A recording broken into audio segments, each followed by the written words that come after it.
હા. ઓકે.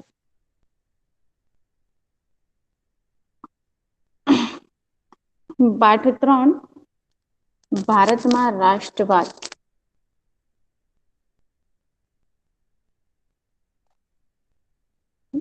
તો પહેલો જ પ્રશ્ન, જ્યારે જ્યારે આપણે પાઠ શરૂ કરીશું ત્યારે ત્યારે આપણે આ પ્રશ્ન રિપીટ કરીશું કે રાષ્ટ્રવાદ એટલે શું? આપણો લાસ્ટ લેક્ચર હશે ને, આ પાઠ નો છેલ્લો લેક્ચર હશે ને, તો બી મિસ આ પ્રશ્ન પૂછશે કે રાષ્ટ્રવાદ એટલે શું? તમને સ્ક્રીન પર દેખાય છે? રાષ્ટ્રવાદ એટલે શું?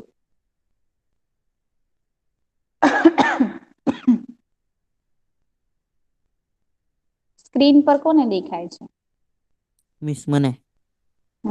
રાષ્ટ્રવાદ એટલે શું? પોતાના રાષ્ટ્ર પ્રત્યે એકાત્મતા અને ગૌરવની ભાવના જરૂર પડે. રાષ્ટ્રવાદ એટલે સરસ. રાષ્ટ્રવાદ એટલે પોતાના રાષ્ટ્ર પ્રત્યે એકાત્મકતા. એકાત્મકતા એટલે આપણે બધા એક છીએ, આપણે બધા ભારતીય છીએ એવી ભાવના. એકાત્મકતા અને ગૌરવની ભાવના, કે મને ગર્વ છે કે હું ભારતીય છું. મને ગર્વ છે કે હું ભારતમાં જન્મીશ, મારો જન્મ ભારતમાં થયો છે. મને ગર્વ છે કે ભારત મારો દેશ છે. બરાબર ને? એટલે ભારત પ્રત્યેની ગૌરવની ભાવના, એટલે ગૌરવની ભાવના. અને એકાત્મકતા, કે હું ભારતીય છું, અમે બધા ભારતીય છીએ, અમે બધા ભાઈ બહેન છીએ. અમે બધા એક છીએ. ઉત્તર ભારતમાં રહેતો હશે એ પણ એમ જ બોલશે કે હું ભારતીય છું. એમ નહી બોલે કે હું ઉત્તર ભારતીય છું. મધ્યમાં રહેતો હશે ભારતના, તો એ બી એમ જ કેશે કે હું ભારતીય છું. બરાબર ને? દક્ષિણમાં રહેતું હશે, પૂર્વ પશ્ચિમમાં, એ બધા જ લોકો જે છે પોતાના પ્રદેશ, પોતાના વિસ્તાર, પોતાની દિશા પ્રમાણે ઓળખ નથી મેળવતા. એ ભારતમાં રહે છે, બધા ભારતીયો છે અને બધા એક છે. બરાબર? આપણે બધા ભારતીય છીએ. આપણું જે છે ટાઈટલ છે કે અમે ભારતીય છીએ. બરાબર? તો રાષ્ટ્રવાદ એટલે શું? તો રાષ્ટ્રવાદ એટલે પોતાના રાષ્ટ્ર પ્રત્યે એકાત્મકતા અને ગૌરવની ભાવના.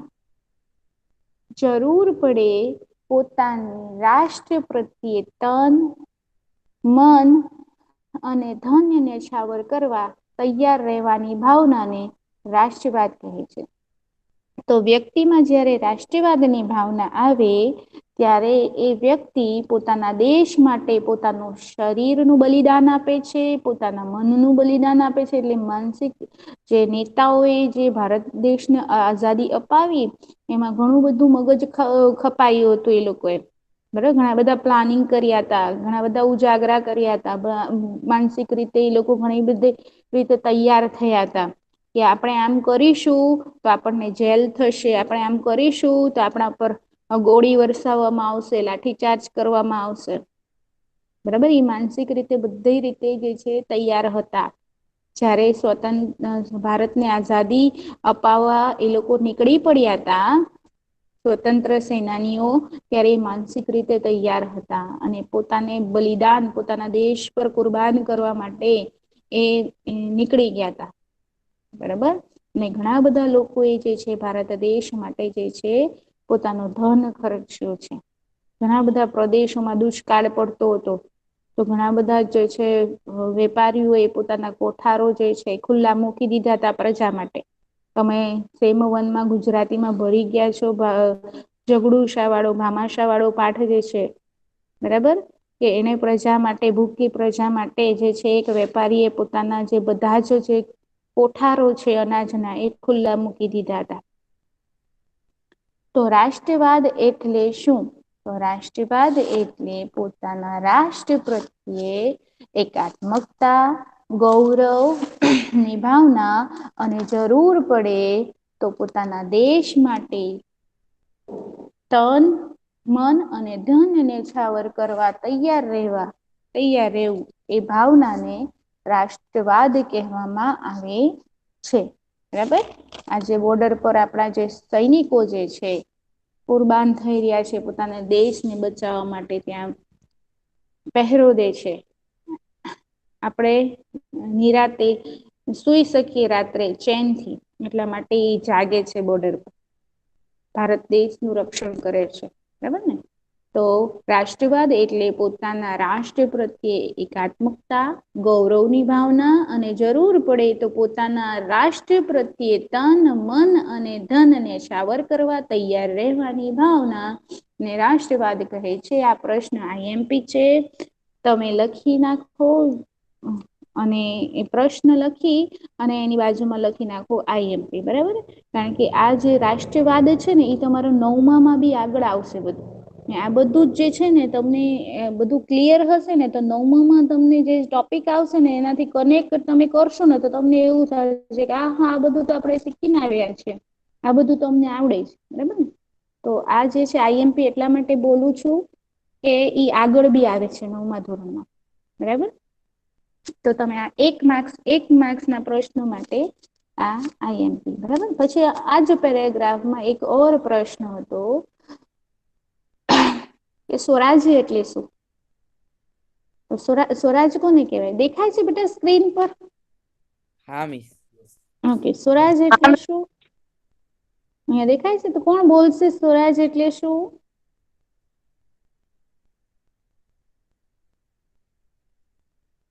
આપણા દેશમાં આપણું રાજ્ય એટલે સ્વરાજ. આ બી 1 માર્ક્સમાં પૂછાય કે સ્વરાજ કોને કહેવાય? સ્વરાજ્ય એટલે શું? તો આપણા દેશમાં આપણું રાજ્ય એટલે સ્વરાજ. જો આ ભારત દેશ આપણું છે ને ભારત દેશમાં અત્યારે લોકશાહી છે, એટલે રાજ્ય કોનું કહેવાય? આપણું જ કહેવાય. બરાબર ને? પરંતુ પહેલાના સમયમાં જ્યારે અંગ્રેજોનું શાસન હતું ત્યારે દેશ આપણું હતું અને રાજ કોનું હતું? અંગ્રેજોનું. સમજાય છે ને? હું બોલું છું એ સમજાય છે ને બેટા? હા મિસ. હા, તો આન્સર આપો બેટા મને કે અત્યારે જે છે આપણું રાજ્ય છે, આપણું રાજ છે અને દેશ બી આપણું છે. સ્વરાજ્ય આપણને મળી ગયું. બરાબર ને? પરંતુ અંગ્રેજ શાસન દરમિયાન દેશ તો આપણું હતું પરંતુ રાજ્ય આપણું હતું નહીં. બરાબર? તો સ્વરાજ્ય એટલે શું? તો આપણા દેશમાં આપણું રાજ એટલે સ્વરાજ. બરાબર? આ વિચાર જે છે અહીંયા આગળ આ જે 2 પ્રશ્નો જે છે એ તમારા 1 માર્ક્સ માટે થયા. હવે LQ એટલે લોંગ ક્વેશ્ચન, જે 4 માર્ક્સમાં પૂછાય છે. બરાબર? તો અહીંયા આગળ જે છે એક LQ છે, તમે લખવાનું છે.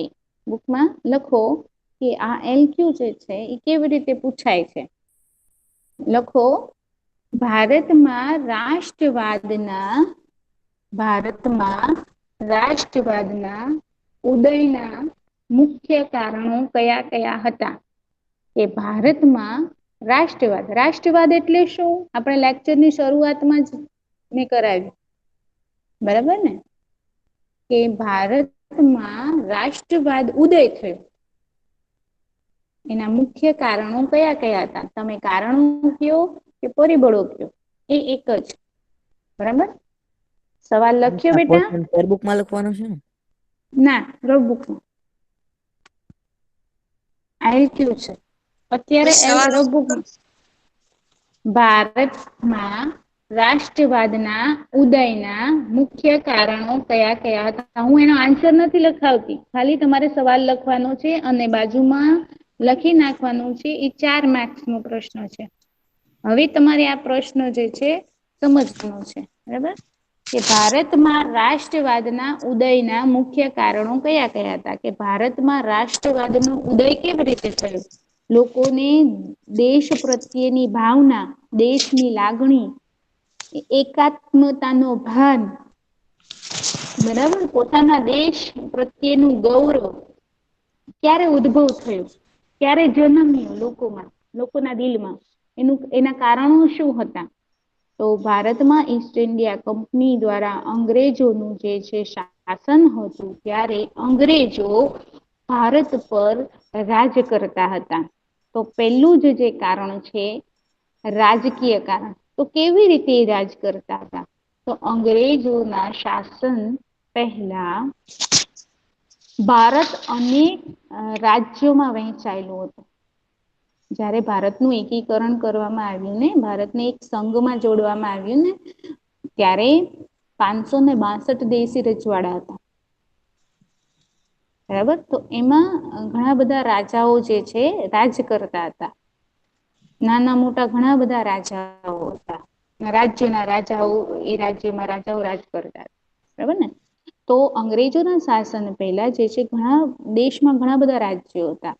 અને એ રાજાઓ કોઈ ને કોઈ કારણોસર એ લોકોમાં મતભેદ હતો. એટલે અંદરો અંદર જે છે નાના નાના પ્રશ્નોમાં એ લોકો ઝઘડો કરતા રહેતા, લડતા રહેતા. હલો હલો, કોનો સ્પીકર શરૂ છે? સ્પીકર કોનો શરૂ છે? માઇક બંધ કરો બેટા. પોચાણી મોહમ્મદ નું શરૂ હતું, બંધ કર્યું. ઓકે. તો અંગ્રેજ શાસન પહેલા આપણા દેશમાં રાજકીય એકતાનો અભાવ હતો. બરાબર, ઘણા બધા રાજ્યો હતા, એના પર રાજાઓ હતા. કોઈ પણ નાના મોટા કારણોસર અંદરો અંદર ઝઘડો કરતા હતા. અને નાના મોટા રાજ્યોમાં આ ભારત દેશ વહેંચાયેલું હતું. અને રાજાઓ સંપીને રહેતા ન હતા. તો અંગ્રેજોએ શું કર્યું? ભારતના ઘણા રાજ્યોને હરાવ્યા. એ રાજાઓ અંદરો અંદર ઝઘડો કરતા હતા ને, એનો લાભ લીધો અંગ્રેજોએ. એ લડતા હતા, એને વધારે લડાવ્યા. અને શું કર્યું? તો ભાઈ એનું રાજ્ય જે છે એ પડાવી લીધું. બરાબર, એમાં 1757 નું જે છે પ્લાસીનું યુદ્ધ. બરાબર ને? ઘણાને લાલચ આપીને, સેનાપતિઓને લાલચ આપીને રાજાઓને હરાવ્યા. ઘણા રાજ્યને જે છે ખાલસા કર્યા. બરાબર, ઘણી કપટ નીતિ અપનાવીને ઘણા રાજ્યો પડાવી લીધા. એમ ભારતના મોટા ભાગ પર અંગ્રેજોએ પોતાની સત્તા જમાવી લીધી. અને ઘણા રાજ્યોમાં એને પ્રત્યક્ષ કે પરોક્ષ રીતે એ અંકુશ લઈ આવ્યા હતા. ને અંગ્રેજોના તાબા હેઠળનું એક સરખું વહીવટ અમલમાં મૂકવામાં આવ્યું હતું. હવે એ તો કેવી રીતે પોસિબલ થાય કે તમે એક સરખું વહીવટ અમલમાં મૂકી દો? તો ભારતમાં તો એટલી બધી વૈવિધ્યતા છે. પ્રાકૃતિકમાં વૈવિધ્યતા છે, કુદરતી વાતાવરણમાં વૈવિધ્યતા છે. બરાબર, લોકોના રીત રિવાજમાં, રહેણી કરણીમાં, બોલીમાં, ભાષામાં આટલી બધી વૈવિધતા હોય ને, તમે આ પૂરા ભારત પર જ્યાં અંગ્રેજોનું શાસન હતું, ત્યાં એક સરખા જ નિયમ બનાવીને બધા પર એક સરખા જે છે લાદી દો, એ કેમ ચાલે? તો ઘણાને આમાં નુકસાન અને નુકસાન જ થતું હતું. એનાથી કોઈને ફાયદો થતો હતો નહીં. બરાબર, ફાયદો તો અંગ્રેજોને જ થતો હતો, એમના બનાવેલા નિયમ. એ લોકો નિયમ જ એવી રીતે બનાવતા હતા, કાયદા જ એવી રીતે બનાવતા હતા કે જેનાથી એ લોકોની કંપનીને જ ફાયદો થાય. કારણ કે એ ભારતના ભોગે ઇંગ્લેન્ડને સમૃદ્ધ બનાવવા માંગતા હતા. ભારતના ભોગે પોતાના દેશ ઇંગ્લેન્ડને સમૃદ્ધ બનાવવા માંગતા હતા. એટલે એ લોકોના નિયમ પહેલેથી જ એવી રીતે ઘડેલા હોય કે જેથી ભારતીયોનું અને ભારતનું શોષણ થાય, એટલે કે નુકસાન થાય, અને એ લોકોનો ફાયદો થાય. બરાબર, તો અંગ્રેજ શાસનનો અનુભવ એકંદરે સારો રહ્યો નહીં ભારતીયો માટે. એટલે ભારતીયો બી સમજતા હતા, સમજદાર હતા. ભારતીયોમાં પણ કેટલા તજજ્ઞો હતા, બુદ્ધિશાળી હતા. નેતા તરીકે જે છે વિચારી શકે એવી બુદ્ધિ ધરાવતા પણ હતા. તો ભણેલા ગણેલા પણ હતા ઘણા ભારતીયોમાંથી. વિદેશ જઈને ભણી આવ્યા હતા એવા લોકો પણ હતા. તો એ લોકો સમજતા હતા કે આ લોકો જે રૂલ્સ બનાવે છે, નિયમ બનાવે છે, એ પોતાના ફાયદા માટે જ છે. તો એ લોકોમાં વિચાર આવ્યા કે આ લોકો પોતાનો જ ફાયદો કરે છે આપણા દેશમાં રહીને, તો આપણા દેશના લોકોનો શું, જે ભારતીય છે, જે મારા ભાઈ બંધ છે, ભાઈ બહેન છે મારા, આ ભારત મારો દેશ છે, જે એક દિવસે આટલું સમૃદ્ધ હતું, આજે બેકાર બન્યા છે ભારતના લોકો. એવી દેશ ભાવના, દેશ પ્રેમ જાગૃત થયું આને લીધે. તો એકંદરે સારો ન રહ્યો. આ જે શાસનનો અનુભવ જે હતો, અંગ્રેજી શાસનનો જે અનુભવ હતો, એ ભારતીયો માટે સારો રહ્યો નહીં. આ અને આવા અનેક કારણોસર અંગ્રેજ શાસન સામેનો વિરોધ ઊભો થયો અને ધીરે ધીરે આ વિરોધ પ્રબળ બન્યું. બરાબર, લોકો ને ભારતના લોકોને સમજાઈ ગયું હતું કે આ અંગ્રેજો આપણી ઉપર શાસન કરી રહ્યા છે, યોગ્ય નથી. હવે બીજો પોઈન્ટ સામે આવ્યો કે બીજો કારણ શું હતું કે લોકોમાં દેશ પ્રેમ જાગ્યો, રાષ્ટ્રવાદની ભાવના જાગી. એવો બીજો કારણ શું હતો? તો એ હતો આર્થિક પરિબળ કયો કે આર્થિક કારણ કયો. બરાબર, તો અંગ્રેજોની આર્થિક નીતિને ભારતને પાયમાલ કર્યું. અંગ્રેજો ભારતમાંથી કાચો માલ ઇંગ્લેન્ડ લઈ જતા અને ત્યાં ઉત્પાદિત કરેલો તૈયાર માલ ભારતના બજારોમાં વેચતા હતા. ઇંગ્લેન્ડમાંથી જે ભારત આવતા તૈયાર માલ પર નજીવી જકાત હતી. ઇંગ્લેન્ડમાં તૈયાર થયેલો માલ જ્યારે ભારતમાં આવે ત્યારે નજીવી જકાત હતી. પરંતુ ભારતમાંથી બહાર જાય કે ભારતના બજારોમાં વેચાય કે ભારતમાંથી તૈયાર થયેલો માલ વિદેશોમાં જાય, તેના પર પુષ્કળ જકાત લેવામાં આવતી. એટલે ભારતની વસ્તુ જે છે, ભારતમાં ઉત્પાદિત થયેલો માલ છે, એની કિંમત વધી ને ઇંગ્લેન્ડમાં તૈયાર થયેલ માલની કિંમત ઘટી.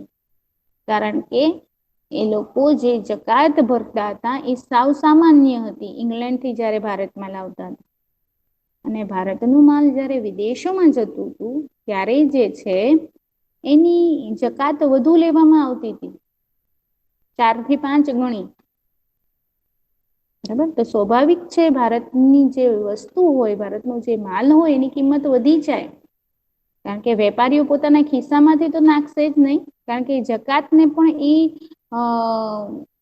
વસ્તુની પડતર કિંમતમાં એડ કરી લે ને. આપણે કોઈ પણ વસ્તુ ખરીદીને લાવીએ, બરાબર, દાખલા તરીકે તમે ફ્રીજ લઈ આવ્યા, બરાબર, 14,000નું કે 24,000નું જેટલાનું તમે ફ્રીજ ખરીદી, બરાબર. હવે દુકાનેથી તમે ઘરે લાવો ને એનું 100 રૂપિયા જે છે ચાર્જ હોય, બરાબર, જે ભાડું હોય, તો તમે એમ કહો કે તમને કેટલામાં ફ્રીજ પડ્યો, તો તમે એ ચાર્જ બી એડ કરી દો ને અંદર. બરાબર, હવે તમે એક્ઝામ્પલ તરીકે બીજું આપો કે તમે કોઈ શહેરમાંથી કોઈ વસ્તુ મંગાવો, બરાબર. હવે તમને ત્યાં આગળ જે કસ્ટમ ડ્યુટી લાગે, તો તમે એ વસ્તુ અહીંયા આગળ સેલ કરતા હો, તો સપોઝ કે 500 રૂપિયાની વસ્તુ હોય ને 50 રૂપિયા કસ્ટમ ડ્યુટી લાગે, તો તમે એ વસ્તુ થોડી 500 રૂપિયામાં વેચવાના છો. કસ્ટમ ડ્યુટીના થોડી તમે ખિસ્સામાંથી આપવાના છો. તમે આટલી બધી મહેનત કરી તો એના ઉપર 50 રૂપિયા તો લેશો ને, એ તો પછીની વાત, નફો લેવાની તો પછીની વાત. પરંતુ તમે 500 રૂપિયામાં તો એ વસ્તુ નહીં જ વેચો. તમે કસ્ટમ ડ્યુટી જે તમે આપી છે 50 રૂપિયા, એ તમે એડ કરીને તમને એ વસ્તુ જે છે 550માં પડશે, બરાબર ને. એવી જ રીતે જે ભારતમાંથી જે વિદેશમાં જે માલ જતું હતું એના પર ઘણું બધું જે છે ટેક્સ લેવામાં આવતું હતું, જકાત લેવામાં આવતી હતી. જે ઇંગ્લેન્ડથી ભારતમાં આવતું હતું એના પર સાવ નજીવી જકાત લેવામાં આવતી. તો સ્વાભાવિક છે ભારતમાંનું જે માલ મોંઘું, એટલે ભારતની વસ્તુ મોંઘી બનતી અને ઇંગ્લેન્ડમાંથી આવતી વસ્તુ જે છે સસ્તી બનતી. એટલે સ્વાભાવિક છે કે બધા લોકો સસ્તી વસ્તુ જ ખરીદે. તો પરિણામ શું આવ્યું? આનું પરિણામ શું આવ્યું? તો આનું પરિણામ એ આવ્યું કે ભારતમાં તૈયાર થયેલી વસ્તુ જે હતી, જે સ્વદેશી વસ્તુ હતી, એનું વેચાણ બંધ થઈ ગયું. પરિણામે વેપારીઓ જે હતા એ બેકાર બન્યા અને જે ધંધાઓ હતા ને હસ્ત ઉદ્યોગો હતા એ પડી ભાંગ્યા. અને એના દ્વારા જે કામ કરતા મજૂરો હતા, જે કારીગરો હતા, એ બેકાર બન્યા. એટલે પૈસાનો જે ચક્ર ચાલતો હતો ભારતમાં, બરાબર, વેપારીઓ, કારીગરો, પછી જે ખેડૂતો, એ લોકો વચ્ચે જે ચક્ર ચાલતો હતો પૈસાની લેવડ દેવડનું, એ બધું અટકી ગયું. પરિણામ શું આવ્યું? તો ભારતનું જે વેપારી બેકાર બન્યો, પછી ઉદ્યોગો હસ્ત ઉદ્યોગો જે છે બંધ થઈ ગયા, પરિણામે એના પર નભતા વેપારી અને કારીગરો અને જે મજૂરો હતા એ બેકાર બન્યા. એટલે આર્થિક રીતે મોટો ફટકો પડ્યો ભારતને. બરાબર. જ્યારે હિન્દ માલ ઉત્પન્ન થતા તૈયાર માલ ઉપર વધુ જકાત લેવાના પરિણામે ભારતમાં ઉત્પન્ન થતો જે માલ હતો એ મોંઘો પડતો, જ્યારે ઇંગ્લેન્ડમાં ઉત્પન્ન થતો માલ ભારતમાં સસ્તો વેચાતો હતો. બરોબર ને?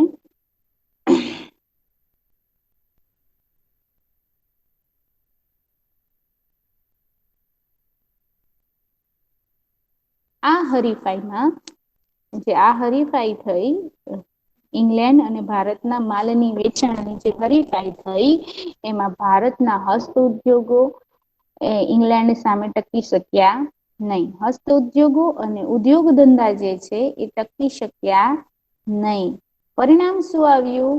પરિણામે કારીગર વર્ગ બેકાર બન્યો અને ભારતના ભોગે ઇંગ્લેન્ડને સમૃદ્ધ બનાવવાની અંગ્રેજોની નીતિ સામે પ્રજામાં રાષ્ટ્રીય જાગૃતિ વધી. એટલે ભારતની પ્રજા સમજી ગઈ હતી કે આ જકાત વધારવાનું અને પોતે જકાત ઓછી આપવાનું રીઝન શું છે કે ભારતનું શોષણ કરવું, ભારતના ધંધાઓ બંધ કરવા.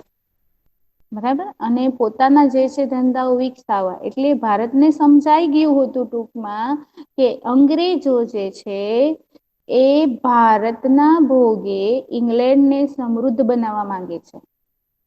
ને આપણો દેશ જે છે આપણા દેશમાં જ રહી અને આપણા દેશના લોકોને બેકાર કરી રહ્યા છે આ લોકો, અને આપણા દેશના લોકોનું શોષણ કરી રહ્યા છે અને ભારતના ભોગે ઇંગ્લેન્ડને સમૃદ્ધ બનાવી છે. જ્યારે આ પ્રશ્ન, આ વિચાર ભારતના લોકોના મગજમાં આવ્યું ત્યારે એ લોકોમાં દેશ પ્રત્યેની ભાવના, દેશ પ્રત્યેની લાગણી જાગૃત થઈ, જેને રાષ્ટ્રવાદ કહેવામાં આવે છે. બરાબર ને? આ વિચારથી લોકોમાં રાષ્ટ્રવાદની ભાવના જાગી.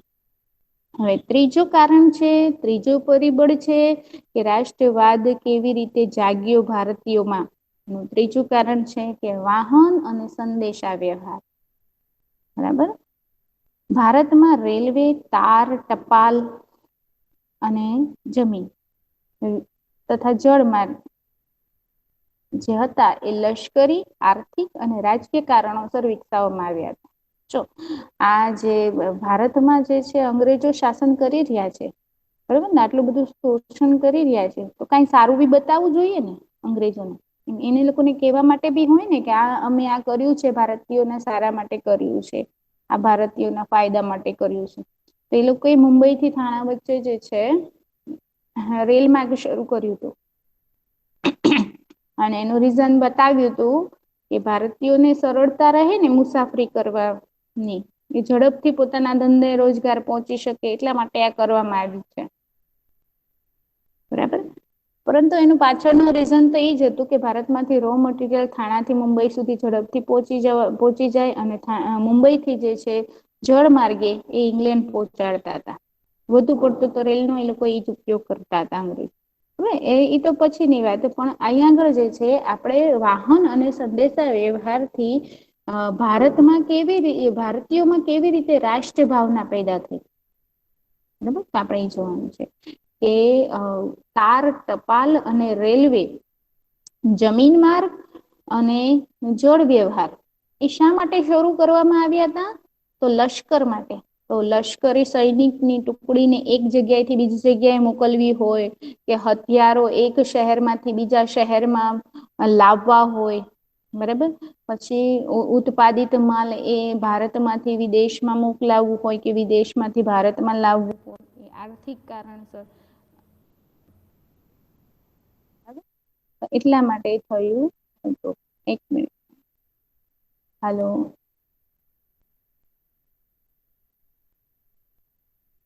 ભારતમાં રેલવે, તાર, ટપાલ, જમીન તથા જળ વ્યવહારના માર્ગો લશ્કરી, આર્થિક તથા રાજકીય કારણોસર વિકાસવામાં આવ્યા હતા. છતાંય તેનાથી દેશના લોકોને લાભ થયો. બરાબર, દેશના લોકોને એનાથી લાભ જ થયો. આ સાધનોના ઝડપી વિકાસથી વિશાળ દેશ જે હતો એ વિશાળ દેશના માનવી એકબીજાની નજીક આવ્યા અને કારીગર તથા વેપારી વર્ગ ધંધાર્થે એકબીજાના પ્રદેશમાં જવા લાગ્યા. તેમની વચ્ચે વિચારોની આપ-લે વધી અને તેના સંપર્કો વધવાથી જ્ઞાતિ, કોમ અને પ્રદેશોના ભેદભાવો ઓછા થયા. એટલે કે શું થયું? રાષ્ટ્રીય નેતાઓ પોતાના વિચારો તથા યોજનાઓ પ્રજાના તમામ વર્ગોમાં ફેલાવી શક્યા અને પ્રાદેશિક કક્ષાના બદલે રાષ્ટ્રીય કક્ષાની નેતાગીરી ઊભી થઈ. બરાબર, જેને સ્વરાજની સિદ્ધિમાં નોંધપાત્ર ફાળો આપ્યો છે. બરાબર, અહીંયા આગળ તમારો લેક્ચર લાગે ટાઈમ પૂરો થાય છે એટલે મને ફોન આવે છે, એટલે આપણે અહીંયા આટલો લેક્ચર રાખીએ છીએ, આટલું રાખીએ. બરાબર, કે આપણે અહીંયા આગળ રાષ્ટ્રીયવાદની ભાવના ઉદ્ભવવાના આપણે 3 પોઈન્ટ જોયા. અહીંયાથી આપણે ચોથા પોઈન્ટથી બાકી રાખીએ છીએ અને આ ત્રીજા પોઈન્ટનું રિવિઝન કરીશું તો વધારે તમને સમજાઈ જશે. એવી રીતે સમજાશે કે તમને જ્યારે હું મોઢે લખવાનું આપીશ ત્યારે તમે મોઢે લખી જ શકશો. બરાબર, ઓકે. ને આ સ્ટોરી જેવું છે એટલે તમે લખી શકો. બરાબર, એના 5 પોઈન્ટ છે. ઓકે, તો આપણે અહીંયા આગળ આપણો લેક્ચર છે કમ્પ્લીટ કરીએ છીએ. બરાબર.